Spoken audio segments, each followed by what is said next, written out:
Governor Rick Snyder unveiled his proposed $50.9 billion budget, then came to our studios to answer your questions about the state's direction. The budget asks lawmakers to raise the state gas tax from 19 cents a gallon to 33 cents a gallon, that to fix aging roads. The governor also wants to expand Medicaid under the Obama administration's health care overhaul and spend more on early childhood education.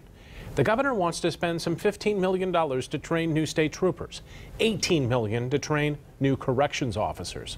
A few hours after laying out his budget plan, the governor was right here in our studio. Marley Ginter is here now to show us the conversation that broke out tonight. Well, Sue and Brian, you know the governor took questions from the live audience and through social media. He had a lot of range of questions that were asked, from his controversial gas tax hike proposal to the Electoral College.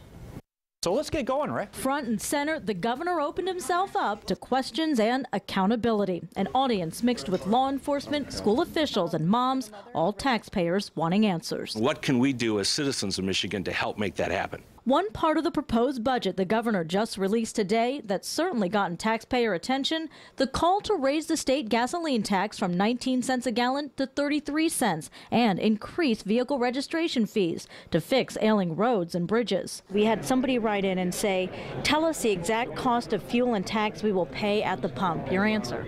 Well, if you work it out, it would be about $120 a year per vehicle. Your average person at home says, I can't afford to pay any more. Well, again, if you stop and look at it, it's a huge bill coming later. It creates lots of jobs. It saves us on vehicle repairs, and it saves lives. The governor indicated he does not support changing Michigan from a winner-takes-all state to a proportional delegate state in the Electoral College. He also talked about schools as the center of community, touting his proposal today to increase education funding.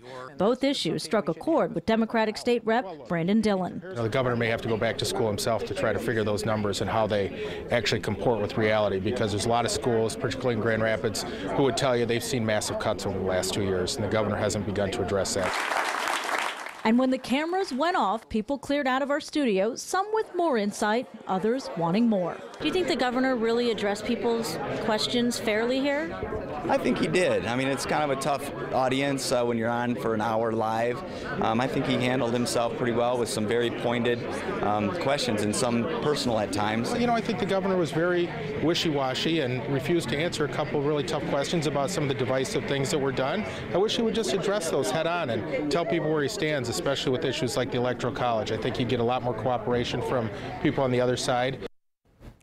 Now, many of you wrote in on our Facebook page asking, why aren't toll roads an option? I did have a chance to bring that to the governor. He says that's not feasible in Michigan. As a condition to get federal dollars, you can't turn the freeways into toll roads. Sue? Marley, thank you. We've put the entire town hall online, and you can watch it right now at woodtv.com. We'll also re-air Sunday morning at 10 o'clock on Wood TV.